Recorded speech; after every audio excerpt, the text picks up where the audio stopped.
సకల ఆశీర్వాదానికి కారణభూతుడా, నిన్న నేడు నిరంతరము ఏకరీతిగా ఉన్న దేవుడు ప్రభు తండ్రి. మంచి దేవుడు నాయన, గొప్ప దేవుడు తండ్రి. మేము ఎన్నటికి నిరీక్షణ కోల్పోనిద్దు నాయన. ఊరిమి మాకు అవసరమయ్యేందుకు ప్రభు నాయన. అవి పరిస్థితులు కఠినమైపోయినా కానీ ప్రభు, మనుషుల ప్రేమ మారిపోయినా కానీ ప్రభు తండ్రి, నిరీక్షణ పొరపాటును కూడా నాయన కోల్పోనీయకుండా ప్రభు యేసయ్య మమ్మల్ని కాపాడిన ప్రభు తండ్రి నాయన.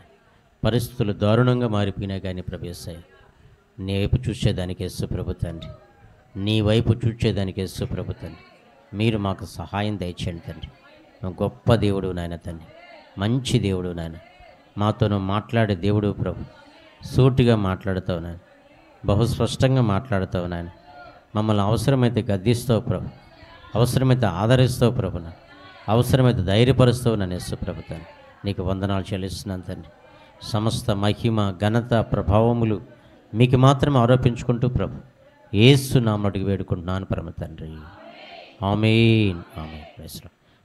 దేవుని నామానికి స్తోత్రాలు. మరి గడిచినటువంటి దినములన్నింటిలో దేవుడు మనల్ని కాపాడి రక్షించి తన సాక్ష్య బిడ్డలుగా నిలబెట్టుకుని మరలా ఈ పునరుద్ధానపు ఆరాధనకు నడిపించినటువంటి యేసయ్యకు మొట్టమొదటిగా స్తోత్రాలు చెల్లిస్తూ ఉన్నాను. అదే రీతిగా ఈ పునరుద్ధానపు ఆరాధనకు కూడి వచ్చినటువంటి బిడ్డలందరికీ కూడా నా హృదయపూర్వకమైనటువంటి వందనాలు తెలియజేస్తూ ఉన్నాను. వాక్య ధ్యానంలోకి వెళ్దాం. పేతురుకు రాసినటువంటి మొదటి పత్రిక అందరు తీద్దాం.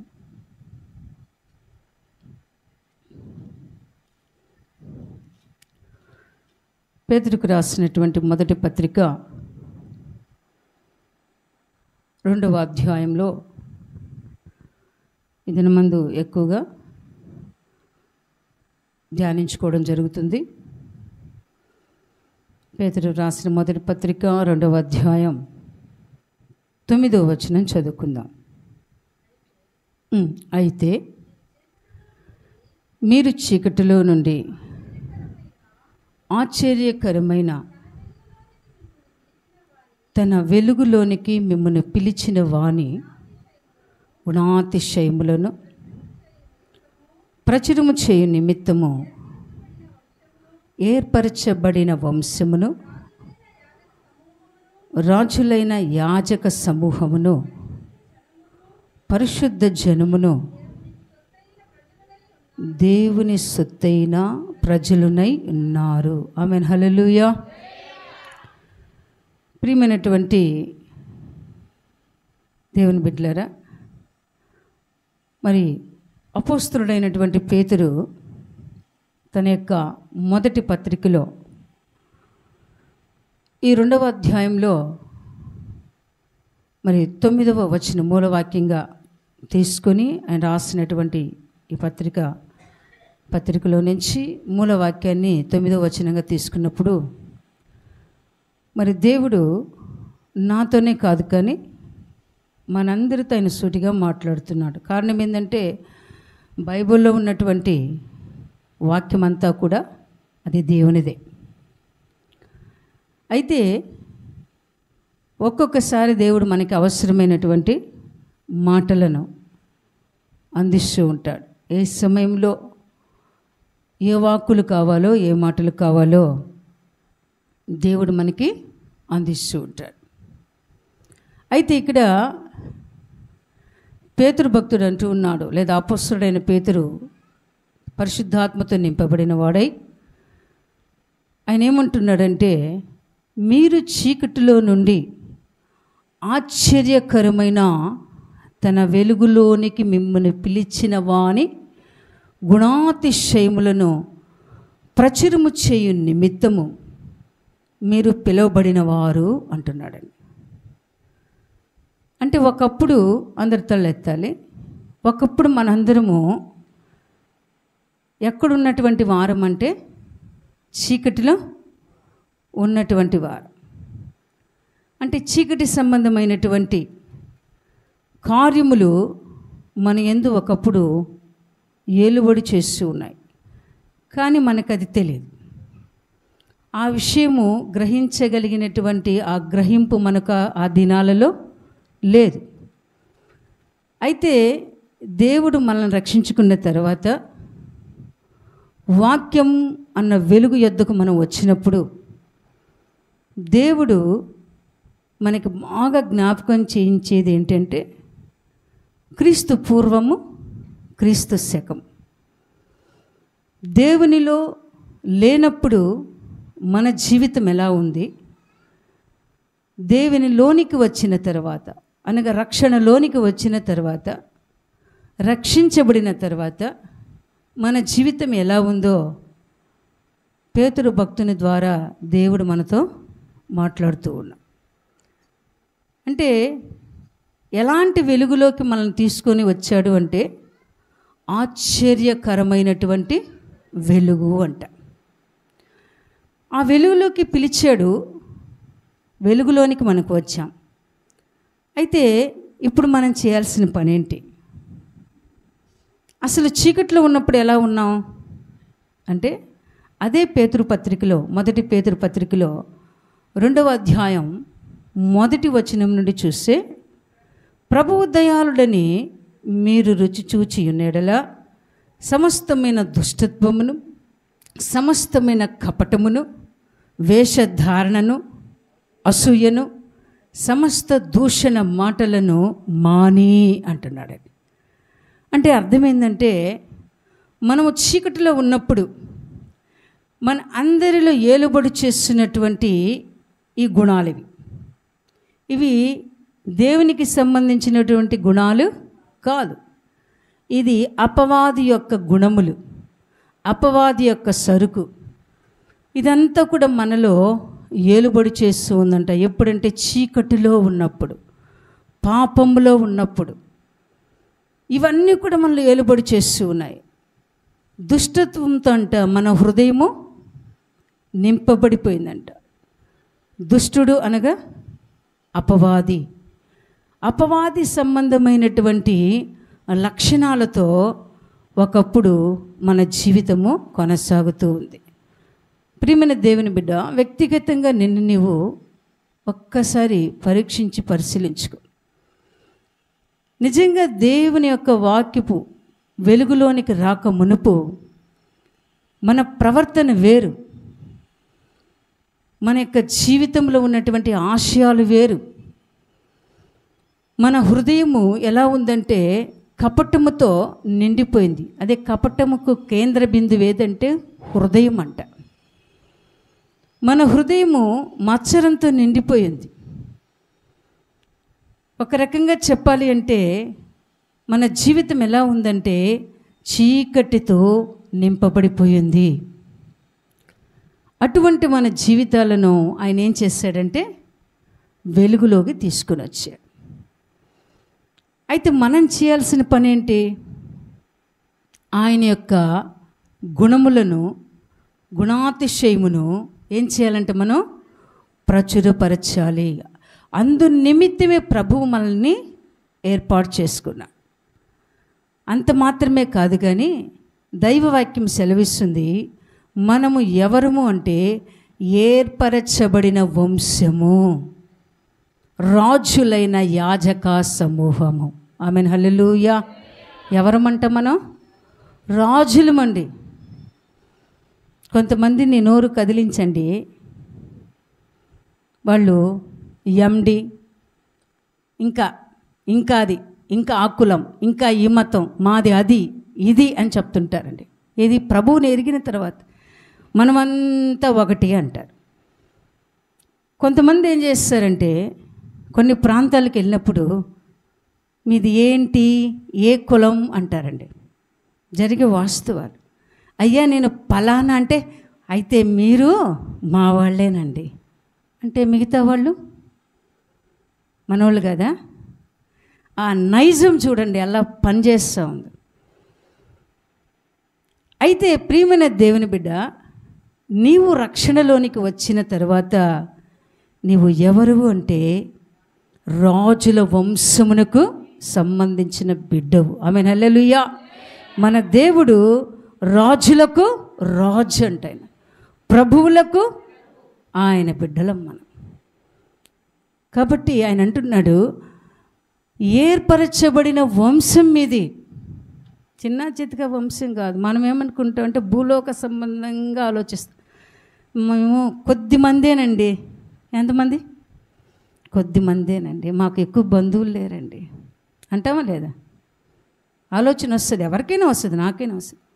వాళ్ళకు చూడు, తీగల తీగల తీగల తీగల, అబ్బో కదిలిస్తే చాలు ఎంత పెద్ద కుటుంబాలు, ఎంతమంది జనాంగమో. ప్రియమైన దేవుని బిడ్డ, ఇది భౌతికం. అయితే మన వంశం ఏంటంటే రాజవంశం అంట. మన దేవుడు ఎవరు అంటే రాజులకు రాజు అంట. అటువంటి దేవుడు ఆయన అంటాడు, మీరు నా సొత్తైన జనాంగం, నా బిడ్డలు మీరు అంటున్నాడు. ఇప్పుడు చెప్పండి, మనమంతా ఎవరి బిడ్డలం? నోరు తెరిచి ఇష్టపూర్వకంగా సంతోషంగా ఎవరి బిడ్డలం? యేసయ్య బిడ్డలం. అందుకే ప్రభు అంటున్నాడు, మీరు నా బిడ్డలు కాబట్టి నా గుణాతిశయములను మీరేం చేయాలంటే ప్రచురించేవారుగా ఉండాలి. మిమ్మల్ని చూచినప్పుడు, నాలో అంటే మీలో చూచినప్పుడు, మిమ్మల్ని చూచినప్పుడు నేను ఇతరులకు కనపడాలి. మీ ముఖం కావచ్చు, మీ ప్రవర్తన కావచ్చు, మీ మాటలే కావచ్చు. కనుక ప్రియమైన దేవుని బిడ్డ, నువ్వు ఎవరు అనేది గుర్తుపెట్టుకో. నేను పలానా తక్కువ, పలానా ఎక్కువ కానే కాదు. నేను రోషము కలిగినటువంటి యూదా గోత్ర కొదమసింహమైనటువంటి నా యేసయ్య బిడ్డను అనేది మాత్రం మన గుండెల నిండా ఉండాలండి.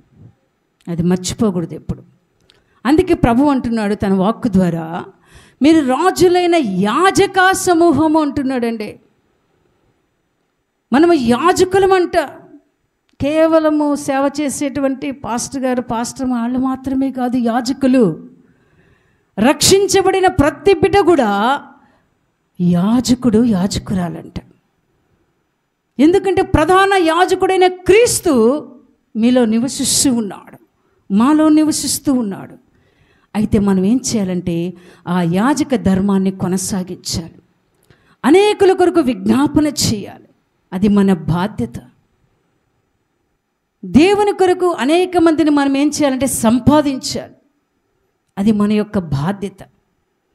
కనుక ప్రియమైన దేవుని బిడ్డ, ఆయన అంటూ ఉన్నాడు, నీవు దేవుని సొత్తైన ప్రజలనై ఉన్నారు, మీరు పరిశుద్ధ జనము. ఆమేన్, హల్లెలూయా.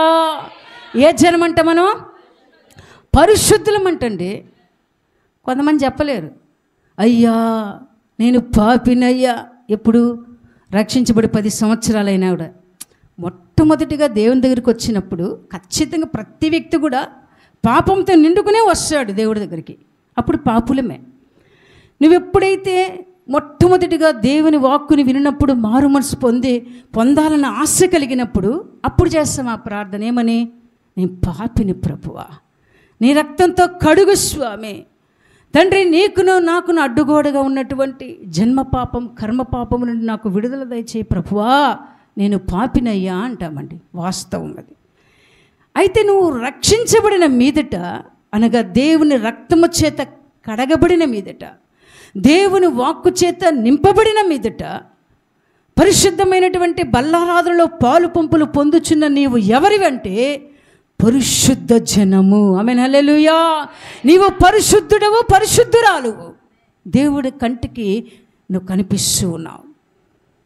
ఆయన కంటికి నువ్వు పరిశుద్ధ వస్త్రములు ధరించిన వ్యక్తిగా కనిపిస్తూ ఉన్నావు. నీవు ఆయన కంటికి మహిమతో నింపబడినటువంటి బిడ్డగా కనిపిస్తూ ఉన్నావు. నీ మీద ఏముందంటే ఆయన మహిమ ఉంది. కనుక ప్రియమైన దేవుని బిడ్డ, మనమేం చేయాలి?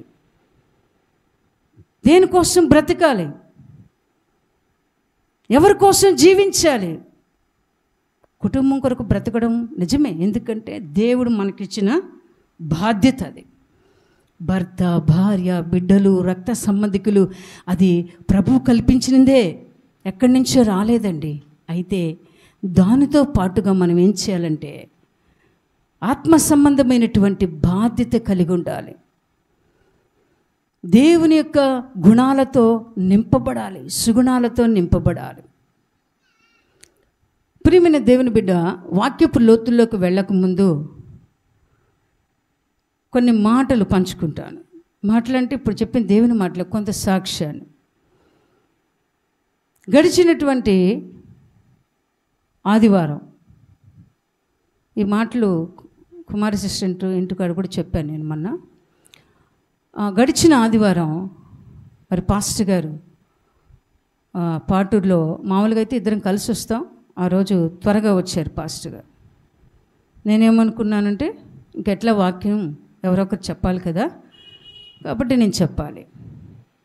కానీ అప్పుడు నా హృదయం ఎలా ఉందంటే చాలా బాధతో, వేదనతో, చాలా దుఃఖంతో, ఏదో ఒక భారం, తెలియనటువంటి వెలితి అలా ఉందండి. కానీ దేవుని వాక్యము పంచుకోవాలంటే మన హృదయము విశాలపరచబడి ఉండాలి. దేవుని సన్నిధిని అనుభవిస్తూ దేవుని బిడ్డలకు వాక్యాన్ని బోధించాలి. కానీ ఆ సమయంలో నాకు ఆ పరిస్థితి లేదు.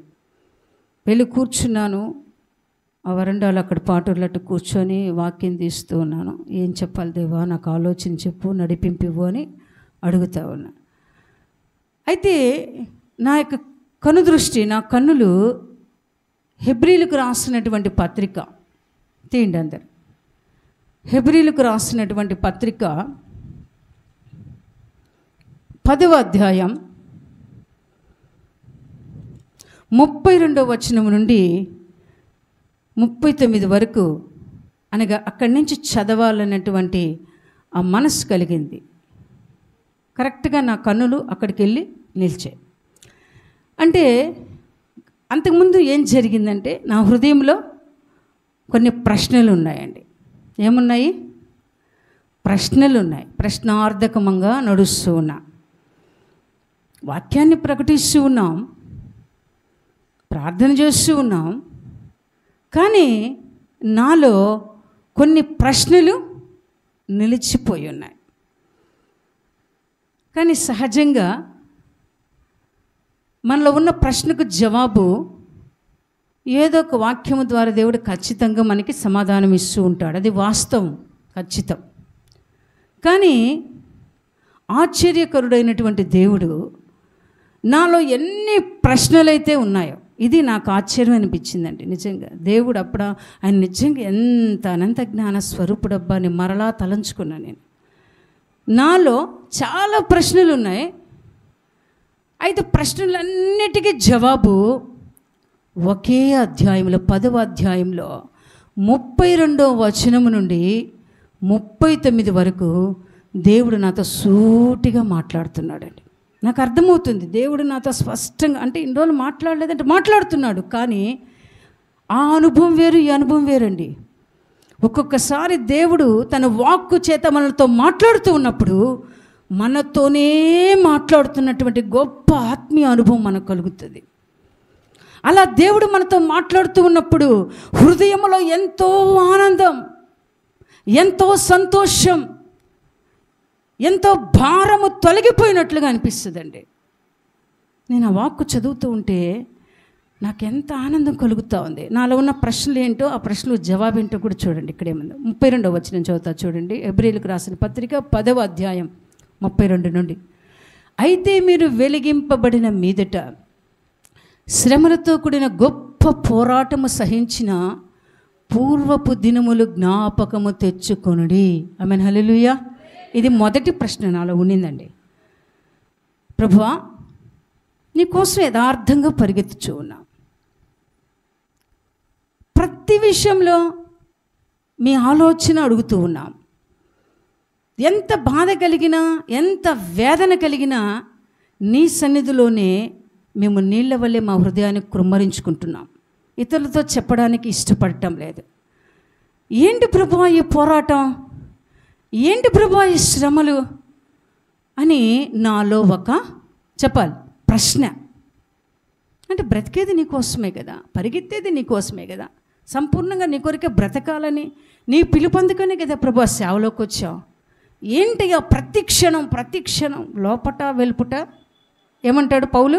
లోపట వెలుపుట పోరాటమే. నలపబడుతూ ఉన్నాం, పిండబడుతూ ఉన్నాం, మెత్తన చేయబడుతూ ఉన్నాం. అందుకు ఆ ప్రశ్నకు జవాబుగా ప్రభు అంటాడు చూడండి, అయితే మీరు వెలిగింపబడిన మీదట, మీరు రక్షణలోకి వచ్చినటువంటి మొదటి దినాలను ఒక్కసారి జ్ఞాపకం చేసుకో.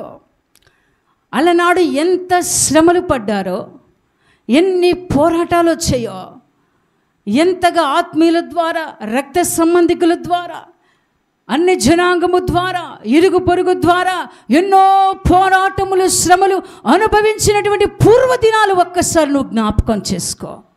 వాటికంటే ఇవి ఎన్నదగినవి కావు అన్నాడండి. నాతో మాట్లాడుతున్నా నిజంగా. అంటే నేను పాస్టర్ గారు అప్పుడప్పుడు అనేది, మా నీతో వాక్యం ద్వారా మాట్లాడుతుంటే మామూలుగా నువ్వు వాక్యం ద్వారా మాట్లాడతాడు, అది మా అర్థమవుతుంది. కానీ ఇది ఎలా ఉందంటే దేవుడు స్పష్టంగా ఆయన స్వరంతో నాతో మాట్లాడుతున్నట్టే ఉందండి. అది చదువుతూ ఉంటే నా హృదయంలో ఆనందం, కన్నీళ్ళు కారిపోతూ ఉన్నాయి.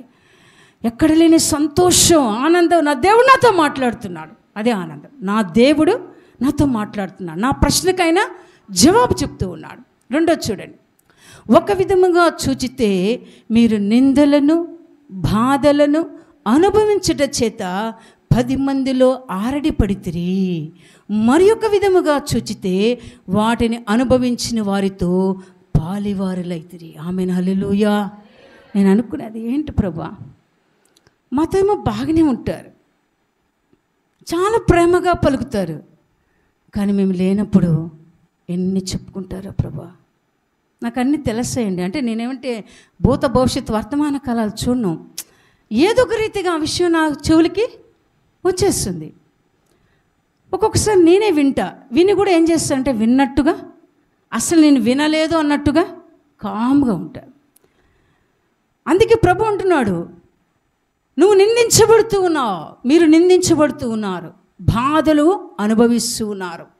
అయితే ఎందుకో తెలుసా? ఆ మాట చూడండి, వాటిని అనుభవించిన వారితో మీరు పాలివారులైతిరి. గత దినములలో, పూర్వపు దినములలో మీ ఆది పితరులు కూడా ఇదే మార్గములో వెళ్ళారండి. వారు కూడా నిందించబడ్డారు, వారు కూడా అవమానించబడ్డారు, వారు కూడా బాధించబడ్డారు. ఎవరి ద్వారా అంటే నా అన్నటువంటి వారి ద్వారానే, నా ఆత్మీయులు అన్నటువంటి వారి ద్వారానే. అదే మార్గములో నడుస్తున్నా కాబట్టి నువ్వు ఎవరివంటే వారితో, ఎవరంట మేము వారితో పాలివారులైతిరి. నాకు ఎంత సంతోషం అనిపించిందో, ఓ ప్రభువా, వారితో జ్ఞాపకం చేసుకునేంత జీవితమా మాది నాయన అనిపించిందండి. అంటే దేవుడికి మన పట్ల ఒక శ్రేష్టమైనటువంటి ప్రణాళిక ఉంది ప్రియమైన దేవుని బిడ్డ.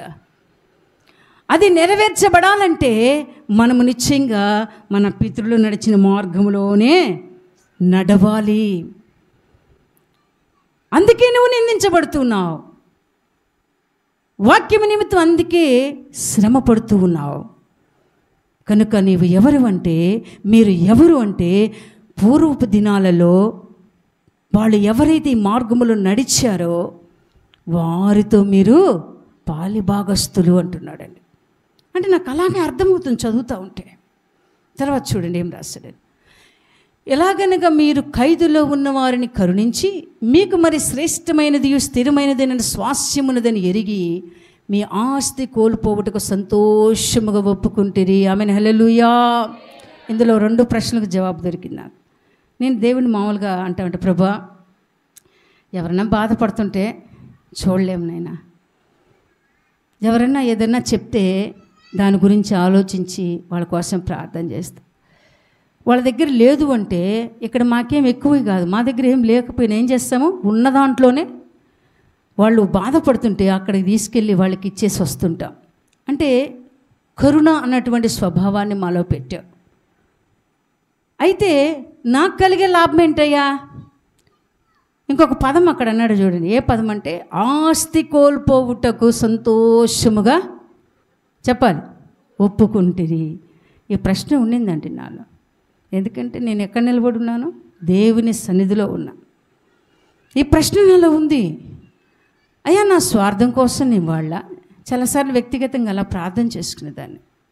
నా లగ్జరీ కోసం ఇవ్వాళ్ళ, నాకేదో బంగారం కావాలని, వెండి కావాలని, పొలాలు కావాలని, ఆస్తి కావాలని, ఇండ్లు కావాలని నా అన్నటువంటి స్వార్థం లేకుండా నాకు ఉన్నదేదో నీకు ఇచ్చేసాను కదా ప్రభువా, ఇప్పుడు నా పరిస్థితి ఏంటి?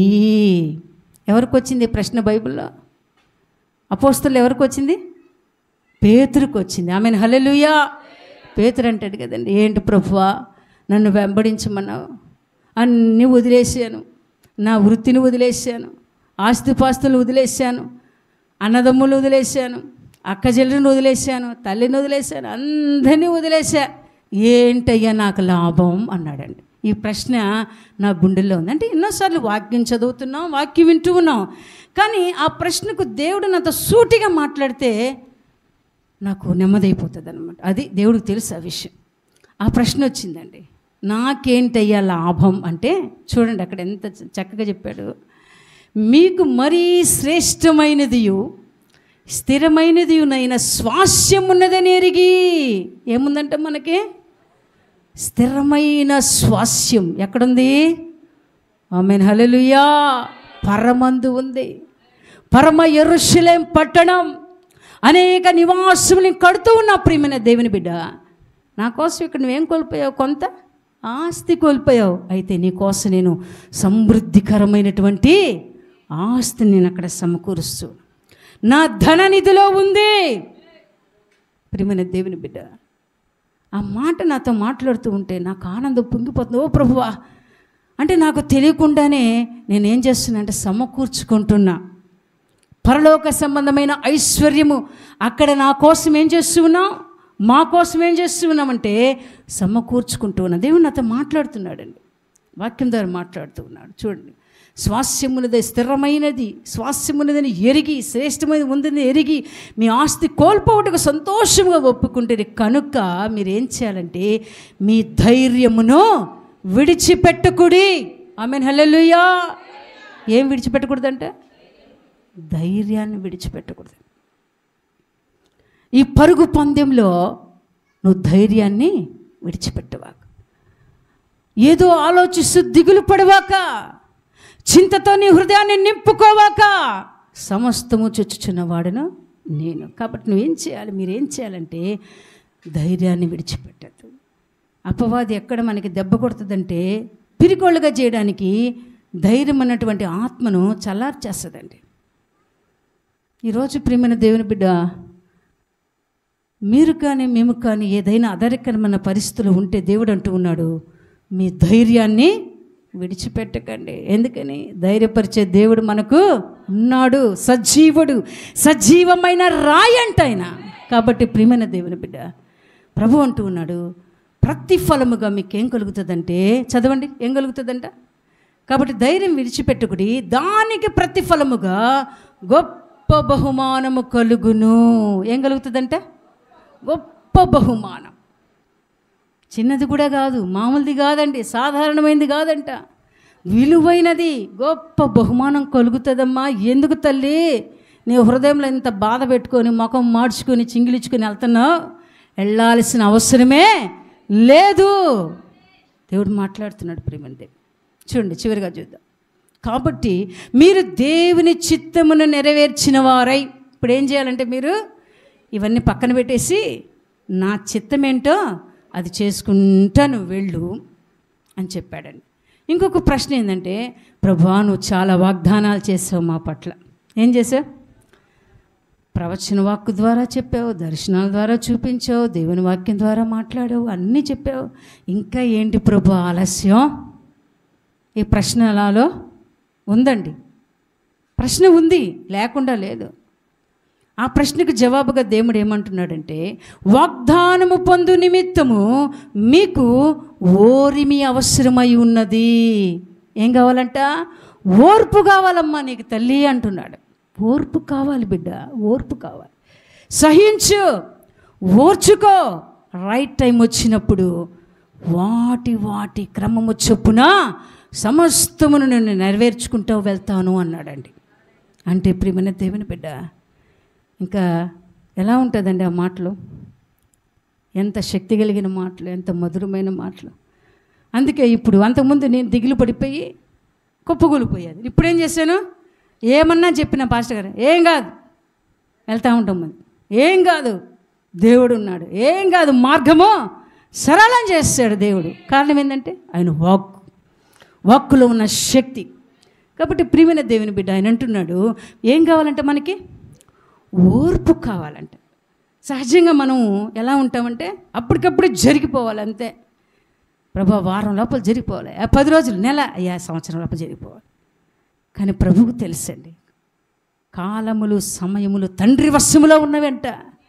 కాబట్టి ఆయా సమయాలలో ఏం కావాలో అన్నీ ప్రభువుకు తెలుసు. కాబట్టి మనం ఏం చేయాలంట, ఓర్పుతో నిరీక్షణతో ఇప్పుడున్న పోరాటములు, శ్రమలు, నిందలు, అవమానములు సహించుకుంటూ దేవుని చిత్తమును నెరవేరుస్తూ ముందుకి వెళ్ళిపోతూ ఉండాలంటండి. చూడండి, ఇక కాలము బహు కొంచెముగా ఉన్నది, వచ్చుచున్నవాడు ఆలస్యము చేయకవచ్చును. నా ఎదుట నీతిమంతుడైన వాడు విశ్వాసమూలముగా జీవించును గాని అతడు వెనుక తీసినడలా అతని యందు నా ఆత్మకు సంతోషం లేదు. కనుక ప్రియమైన దేవుని బిడ్డ, నీ విశ్వాసం విడిచిపెట్టద్దు అంటున్నాడు దేవుడు నాతో. నీతిమంతురాలైనటువంటి వారు విశ్వాసం మూలంగా జీవిస్తారు. నువ్వు విశ్వాసం నుంచి తొలగిపోతే, అధైర్యపడిపోతే నా ఆత్మ మీ యందు ఆనందించదు. కాబట్టి విశ్వాసంతో నిలబడు. నేను పుట్టించిన వాడు తల్లి గర్భములో పిండముగా రూపింపబడక మునిపే నిన్ను ఎరిగినటువంటి దేవుడు అంటున్నాడు విశ్వాసముతో నీవు నిలబడు. ఏమంటున్నాడు చూడండి, విశ్వాసముతో నిలబడు. అయితే మనము నశించుటకు వెనుక తీవారము కాము కానీ ఆత్మను రక్షించుకున్నటకు విశ్వాసము కలిగిన వారమై ఉన్నాము. కాబట్టి ఏం చేయాలంటే దేవుడు నాతో మొత్తం మీద ఏం మాట్లాడంటే, నీవు విశ్వాసముని గట్టిగా పట్టుకో అన్నాడండి. అంతే. నీకు కలిగి ఉన్నదేంటో ఏం చేయాలంటే గట్టిగా పట్టుకో. నేను ఖచ్చితంగా మీ పట్ల నాకున్న ఉద్దేశం యావత్తును నెరవేర్చుతాను. ఆమేన్, హల్లెలూయా. కాబట్టి ప్రియమైన దేవుని బిడ్డ, మనం ఏం చేయాలంటే ఈ వాగ్దానముల చేత, ఈ వాక్కుల చేత ధైర్యం తెచ్చుకొని ఆయన యొక్క గుణాతిశయములను ఏం చేయాలంట, ప్రచురము చేయాలి. చూద్దాం మామ, పేతురు రాసిన పత్రిక వచ్చేసండి మరలా 10వ అధ్యాయంలోనే చూద్దాం. 12వ వచనం చదవండి. రెండవ అధ్యాయం 12వ వచనం, పేతురు రాసిన మొదటి పత్రిక. అన్ని జనులు మిమ్మల్ని ఏ విషయంలో దుర్మార్గులని దూషింతురో ఆ విషయములో వారు మీ సత్క్రియలను చూచి వాటిని బట్టి దర్శన దినమున దేవుని మహిమపరిచినట్లు వారి మధ్యను మంచి ప్రవర్తన గలవారై ఉండవలనని మిమ్మును బతిమాలుకొనుచున్నాను. ఆమేన్, హల్లెలూయా. ఏంటి ఆయన గుణాతిశయములు ప్రచురపరచటంటే, పౌలు ద్వారా, పేతురు ద్వారా పరిశుద్ధాత్మ దేవుడు అంటూ ఉన్నాడు, వారి మధ్యను, ఎవరి మధ్య అంటే అన్య జనుల మధ్య మీరు ఏ ఏ విషయాల్లో దుర్మార్గులని అంతకుముందు మిమ్మల్ని దూషించారు. ఎవరంటే మనల్ని దూషించింది? అన్యజనులు, అంటే దేవునిని ఎరగని వారు. క్రైస్తవులు కూడా ఉన్నారు అందులో. అంటే క్రీస్తుని ఎరిగామని చెప్పుకుంటున్నట్లుండి క్రియలంతా కూడా లోక సంబంధమైన క్రియలు కలిగిన వారు కూడా ఎవరంటే అన్యజనాంగమే. కాబట్టి ఎవరి మధ్యనైతే మీరు దూషించబడ్డారో, ఏ అన్యజనులు మిమ్మల్ని ఏ విషయంలో దుర్మార్గులని దూషిస్తూ ఉన్నారో ఆ విషయంలో వారు మీ సత్క్రియలను చూచి, అంటే ప్రియమైన దేవుని బిడ్డ, మీకు అర్థమయ్యే రీతిలో చెప్తున్నా. ఒకప్పుడు మీకు బాగా కోపం ఉందండి. ఎలాంటి కోపం అంటే అసలు ఓర్చుకోలేం. ఎవరేమన్నా ఒక మాట అన్నా కూడా ఓర్చుకోలేం. ముందు ఎక్కడుంటామంటే జగడాల్లోనే ఉంటాం, ఓర్పు లేదు. వాళ్ళు ఒక మాట అంటే మనం ఏం చేస్తాం, 10 మాటలు అంటాం. వాళ్ళు ఏమన్నా కానీ మనల్ని కానీ అనరాని మాటలంటే మన హృదయంలో వారిని అప్పుడప్పుడు ఏం చేస్తామంటే జ్ఞాపకం చేసుకుంటూ ఉంటాం. నన్ను పలానా రోజు ఇట్ట అన్నాడు కాబట్టి వాళ్ళు గడప నేను చెప్పాలి తొక్కను, మంచినీళ్ళు కూడా తాగను, నేను వాళ్ళ ముఖం కూడా చూడను. ఇది దైవ సంబంధమైనటువంటి హృదయం కాదు ప్రియమైన దేవుని బిడ్డ. మన ప్రభు ఎవరో తెలుసా? సుకుమారుడు అంట, సున్నితమైన మనస్సు కలిగిన వాడంట, మృదువైన స్వభావం కలిగిన వాడంట. ఆయన ప్రేమ అగాపే ప్రేమంట. ఎవరైతే దూషించారో, నిందించారో, అవమానపరిచారో వారిని గట్టిగా హత్తుకునే దేవుడు అంట. అందుకే అంటున్నారు, మీరు ఏ ఏ విషయంలో గత దినములో దూషించబడ్డారో, ఒకవేళ అప్పుడు మీ ప్రవర్తన సరిగా లేదా గత దినాల్లో, ఒకవేళ దొంగలుగా ముద్రించబడ్డారా, లేదా చెడు ప్రవర్తన కలిగిన వారుగా ముద్రించబడ్డారా, లేదా అబద్ధికులుగా ముద్రించబడ్డారా, ఏ విషయంలో మిమ్మల్ని దూషించారో మీరు అదే స్థానంలో, అదే స్థలంలో నిలబడి దేవుడి కొరకు జీవించి మంచి సాక్ష్యము సంపాదించుకోండి. అందుకే అంటున్నాడు, స్పష్టంగా ఆయన అంటూ ఉన్నాడు, వారి మధ్యను మంచి ప్రవర్తన గలవారై ఉండవలనని మిమ్మల్ని బతిమలాడుకొనుచున్నాను అంటున్నాడు. మంచి ప్రవర్తన, నీ మాట తీరులో మంచి ప్రవర్తన, నీవు చూపేటువంటి ప్రేమలో నిజమైనటువంటి ప్రేమ, ప్రియమైన దేవుని బిడ్డ మనం పొందుకోవాలంట. కాబట్టి దీన్ని బట్టి మనకేమర్థమైందంటే, మనలో కపటం ఉంచుకోకూడదు. అర్థమవుతుందా? ఎవరేమన్నా ఏదన్నా అంటే దాన్ని లోడి లోడి లోడి పుండి చేసుకుని జ్ఞాపకం తెచ్చుకొని, ఇలా అన్నారు, నన్ను అలా అన్నారు, అలా నిందించారు, నాకు కూడా ఒక టైం రాకుండా పోతుందా అనే మాట మన నోటకుండా రాకూడదండి. మన ప్రవర్తన బట్టి, మన ప్రేమను బట్టి, మన మాటను బట్టి, మనం నడిచే విధానాన్ని బట్టి వాళ్ళ ఎదుటే మనము మంచి సాక్ష్యము సంపాదించుకోవాలంట. చూడండి, అదేవిధంగా ఈ వాక్యం చదవండి. 13వ వచనం చదవండి. 15వ వచనం చదవండి. 2వ అధ్యాయం 15వ వచనం.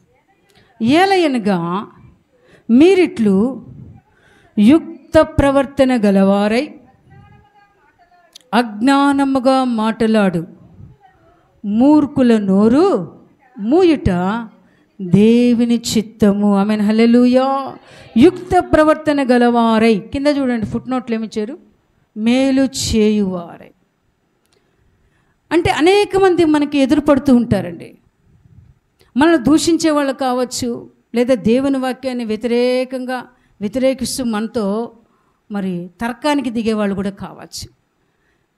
ఎవరైనప్పటికీ మనం ఎలా ఉండాలంటే యుక్త ప్రవర్తన కలిగిన వారై. ఒక మాటలో చెప్పాలంటే, వాళ్ళు కీడు చేసే మాటలు మాట్లాడినా మనము తిరిగి వాళ్ళని కీడు చేసే విధముగా మాట్లాడకుండా మేలు చేసే వారముగా ఉండాలంట. ఆమేన్, హల్లెలూయా.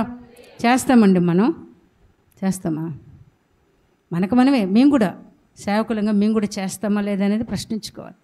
మనం కీడు చేస్తున్నారండి, మనకు తెలిసింది వాళ్ళ గురించి, వాళ్ళు మనల్ని ఇట్లా అన్నారు, మన కుటుంబాన్ని ఇట్లా అన్నారని తెలిసింది, లేదా మనకు వాళ్ళ ద్రోహం తలపెట్టారని తెలిసింది, పలానప్పుడు వాళ్ళు చేయరాని పనులన్నీ చేశారు, భలే బాధించారు మన కుటుంబాన్ని మనకు తెలుసు. అయితే దేవుని వాక్యం ఏమంటుంది? యుక్త ప్రవర్తన కలిగిన వారై, మేలు చేసేవారుగా, జ్ఞానయుక్తంగా మనం ఏం చేయాలంట? నడుచుకోవాలి. ఎందుకోసమంటే దేవుని యొక్క గుణాతిశయములను ప్రచురము చేయు నిమిత్తము. పిలిచింది కూడా దేవుడు అందుకేనంట మనల్ని. చివరిగా చూడండి, వాక్యాన్ని చదవండి చాలు. 23వ వచనం చదవండి. 23, 2వ అధ్యాయం 23. ఆయన దూషింపబడి బదులు దూషింపలేదు, ఆయన శ్రమ పెట్టబడి బెదిరింపగా న్యాయముగా తీర్పు తీర్చు దేవునికి తను తాను అప్పగించుకొనెను. ఆమేన్, హల్లెలూయా. ఇదేందండి, యేసుక్రీస్తు దేవుడై ఉండి ఆయన అప్పచెప్పుకోవడం ఏంటి? మనకి మాదిరి ఉంచిపోయాడు యేసుక్రీస్తు. నేను శరీరధారిగా ఉన్న దినాలలో ఏం చేశానంటే దూషించబడ్డాను, కానీ బదులు నేను దూషించలేదు. శ్రమ పెట్టబడ్డాను, కానీ ఎవరిని నేను బెదిరించలే. న్యాయముగా తీర్పు తీర్చు దేవునికి నన్ను నేను అప్పగించుకున్నాను. ఆమేన్, హల్లెలూయా. ఈరోజు మనం అదే చేయాలండి. నిజంగా క్రీస్తులో నిలిచి ఉంటే, క్రీస్తును ధరించుకుని ఉంటే, క్రీస్తు ఆత్మను కలిగి ఉంటే, ప్రియమైన దేవుని బిడ్డ, ప్రభు అంటున్నాడు, నీకు ఎవరు ఏ కీడు చేసినా, ఏ హాని తలపెట్టినా నువ్వు తిరిగి వాళ్ళకి అలాంటి పనులు చేయకుండా న్యాయముగా తీర్పు తీర్చు. దేవునికి నిన్ను నీవు అప్పగించుకో. ఎందుకని? మన దేవుడు కరెక్ట్గా న్యాయం తీరుస్తాడని. అవునా కదా? కరెక్ట్గా న్యాయం తీరుస్తాడు, మనకి మేలు చేస్తాడు. కాబట్టి కీడుకు ప్రతి కీడు చేయవలసిన అవసరం మనకు లేదు. ప్రియమైన దేవుని బిడ్డ, నేను చెప్పకూడదు కానీ కొన్ని చెప్తున్నాను, అంటే మన బిడ్డలు కాబట్టి. చాలామంది సేవకులు కొంతమంది ఏం చేస్తారంటే ప్రేమగా ఉన్నట్లే ఉంటారండి, మాతో సహవాసం చేస్తున్నట్లే సన్నిహితంగా. అయ్యో పాస్టర్ గారు వందనాలండి, అయ్యో చాలా ప్రేమ కలిగిన వారండి, మీలాగా ఎవరు అంతగా మమ్మల్ని ప్రేమించరండి. మనం ఏమనుకుంటామండి? నిజమే కదా పాపం, అది చూశాను.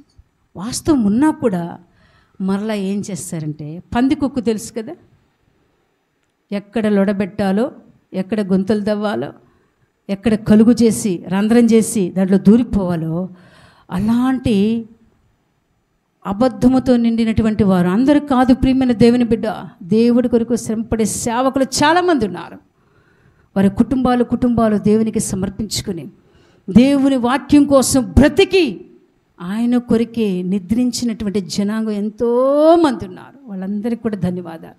వాళ్ళ గురించి కాదండి, కొంతమంది గొర్రె బొచ్చు కప్పుకొని తోడేలు స్వభావంతో నిండినటువంటి వారు కూడా ఉన్నారు. అలాంటివి తెలిసినప్పుడు మన హృదయం ఎలా ఉంటుందంటే, ఒకసారి పోయి అడిగేస్తే పోలే అనిపిస్తుందండి. అయితే ఆత్మదేవుడు ఏమంటాడు? వద్దమ్మా, నువ్వు అడగవలసిన అవసరమే లేదు. ఎందుకని? మన ప్రభువే మనకి మాదిరి. బాధించబడినా ఇతరులను ఆయన బాధించలే, ఇతరులు ఆయన శ్రమ పెట్టినా ఆయన బెదిరించలేదంట. న్యాయముగా తీర్పు తీర్చు, దేవునికి తను తాను అప్పగించి. ఈరోజు మనం అదేనండి చేయాల్సి. అయితే వీటికి ప్రతిఫలం ఉంటుంది. దేవుని వాక్యానుసారంగా ఎవరైతే జీవిస్తారో, నడుస్తారో, ఆయన వాక్యానుసారంగా అనుసరిస్తారో, ప్రతిఫలముగా మనకేముందంట? గొప్ప బహుమానం ఉందండి. కాబట్టి దానికోసం మనం ఏం చేయాలంటే, ఈ లోకంలో అన్నిటిని ఓర్చుకుంటూ సహించుకుంటూ ముందుకి వెళ్ళిపోవాలంట. ఇక్కడ చూడండి, ఈ వాక్యం చదివి 20 వాక్యం చదవదండి. 20 తప్పిదమునకై దెబ్బలు తిరిగినప్పుడు మీరు సహించినడలా మీకేమి ఘనము? మేలు చేసి బాధపడినప్పుడు మీరు సహించినడలా అది దేవునికి హితమగును. ఇందుకు మీరు పిలువబడితిరి. తప్పు చేసినప్పుడు ఎవరికైనా దెబ్బలు పడతాయి, అది మామూలే. కానీ మీరు ఏ తప్పు చేయకపోయినా మీకు కీడు కలుగుతూ ఉంటే మీరేం చేయాలంటే సహించుకోవాలి. ఏం చేయాలంటే, కానీ మనం అలా అంటామండి, నాలో తప్పు లేనప్పుడు చెప్పాలి. తప్పు లేనప్పుడు నేను ఎందుకు ఊరుకుంటానా? పోరాడతాను నేను, నాలో తప్పు లేదుగా అంటామండి. అది తప్పు. అసలు నీలో తప్పు లేనప్పుడే, నీ మీద నిందలు వచ్చినప్పుడు, అవమానించినప్పుడు నీవు సహించుకుంటే నువ్వు ధన్యురాలు అంటే. కారణం ఏంటంటే దానికి ప్రతిఫలముగా గొప్ప బహుమానం ఉన్నది. నీకు ఆ బహుమానం కావాలంటే ఈ లోకంలో దేవుని ఎవరి కోసమో కాదు, ఆయన వాక్యము నిమిత్తమై. అది గుర్తుపెట్టుకో ప్రియమైన దేవుని బిడ్డ. మనం జగడాలేయడం, ఇతరులను దూషించడం చాలా ఈజీయే. కానీ మనకంటూ ఒక దేవుడు ఉన్నాడు. మనను పరిపాలించే దేవుని యొక్క గుణలక్షణం మనం కలిగి ఉండాలి. ఎలా నడవాలో, ఏ రీతిగా జీవించాలో ఈ ప్రేమ లేఖను దేవుడు మనకి ఇచ్చిపెట్టాడండి. ఎందుకు ఇచ్చాడో తెలుసా? ఆ పదం నాకు చాలా ఇష్టం. పూర్వదినాల్లో, అంతకుముందు నేను చర్చికి వెళ్ళేటప్పుడు మా ఆత్మీయ తండ్రి ఏం పలికాడంటే ప్రేమ లేఖ అనేవాడు. నాకు చాలా నచ్చేది ఆ పదం. ఈ బైబిల్ ఏంటంట? ప్రేమ లేఖ. మనోళ్ళు దాని శరీర సంబంధంగా అర్థం చేసుకుంటారు. మన దేవుడు ప్రేమాస్వరూపి. ఈ బైబిల్ అంతా కూడా ప్రేమతో నింపబడి ఉంది ప్రియమైన దేవుని బిడ్డ. ఆ ప్రేమ మనల్ని భరిస్తుంది, ఆ ప్రేమ మనల్ని సహిస్తూ ఉంది. ఆ ప్రేమతోనే మనం కూడా ముందుకి వెళ్ళిపోవాలండి. కాబట్టి మనము ఆయన గుణాలు ప్రచురం చేస్తూ ఆయన పత్రికలంగా మారి ఆయనకు సాక్షి స్తంభాలుగా నిలబడాలి. కాబట్టి మూలవాక్యము జ్ఞాపకం చేసుకోండి. ఆయన గుణాతిశయములను ప్రచురము చేయుటకు మనము ఏర్పాటు చేయబడినటువంటి వారము. ఎవరమో తెలుసు, మనం ఏర్పరచబడిన వంశమును, రాజులైన యాజక సమూహమై ఉన్నాం కనుక, ఆయన సొత్తైన జనాంగమై ఉన్నాం. కాబట్టి మనము సామాన్యమైన వారము కాదు, పరమరాజ్యమునకు వారసులం. కాబట్టి ప్రియమైన దేవుని బిడ్డ, ఈ మాటలు జ్ఞాపకం చేసుకుని వాక్యమును ధ్యానించుకుంటూ మరి మనం ముందు జీవితంలో, విశ్వాస జీవితంలో ఇంకా ఈ పరుగు పందెంలో పరిగెత్తుదాం. ప్రార్థన చేసుకుందాం. పరిశుద్ధుడా, మహాగుణుడైన తండ్రి, యేసు రక్షక, నీ పాదములకు స్తుతులు, స్తోత్రములు, వందనాలు చెల్లిస్తున్నాం నాయనా. నువ్వు సర్వశక్తి కలిగిన దేవుడవు, మాట్లాడే దేవుడవయ్య. అయ్యో, నీ వాక్కులతో ప్రభువా తండ్రి ఉదక స్నానము మమ్మల్ని చేయించుచున్న దేవుడవు. మాలో ఉన్న ప్రతి మస్టును మలినమును స్వామి కడుగుతున్న దేవుడవు రాజ్. మాలో ఉన్న ముడతలను సరిచేసిన దేవుడవు. ఎక్కడ మాలో చేదైన వేరు ఉన్నదో ఆ వేర్లను పికిలించే దేవుడవు స్వామి. నీకు స్తోత్రాలు రాజ్. అవును తండ్రి, నీ వాక్యము సత్యం వంటిది అయ్యా.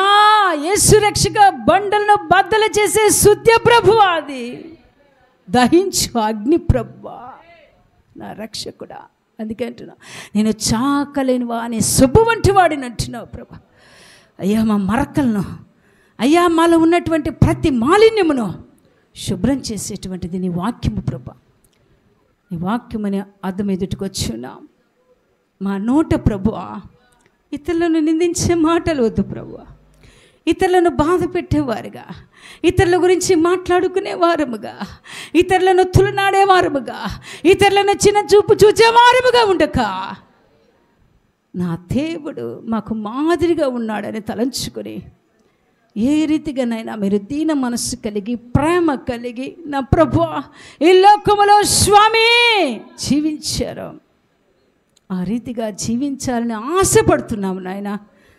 మా ఆశను తీర్చువాడవు నీవే, ఉత్తమమైన కోరికను తీర్చువాడవు నీవే ప్రభువా. కనుక మా హృదయాలను ప్రేమతో నింపండి. నీ కొరకు బ్రతికే వారముగా ఆశీర్వదించు.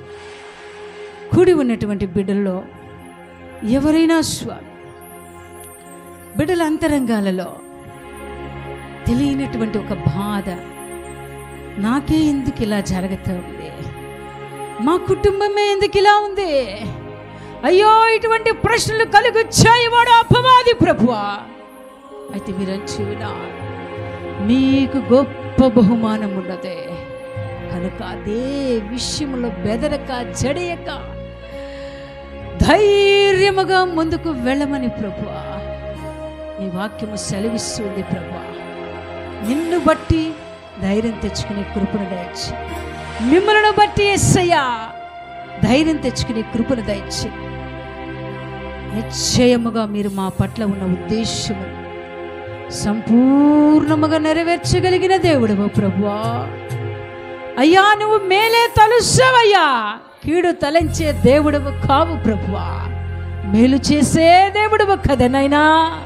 కనుక నీ అందున్నటువంటి అచంచలమైన విశ్వాసము మాలో కలుగు చేసి ఇంకా అభివృద్ధి చేసి కడవరకు ఆ విశ్వాసమును, కడవరకు మీరు మాలో ఉంచినటువంటి ఆ యొక్క విశ్వాసమును కాపాడుకుంటూ పరిశుద్ధతలో నిలిచి ఉండి దేవుని చిత్తమును నెరవేరుస్తూ దానికి ప్రతిఫలముగా కలుగబోయే బహుమానం కొరకు ఎదురు చూచేవారు మూడునితో కృపించు.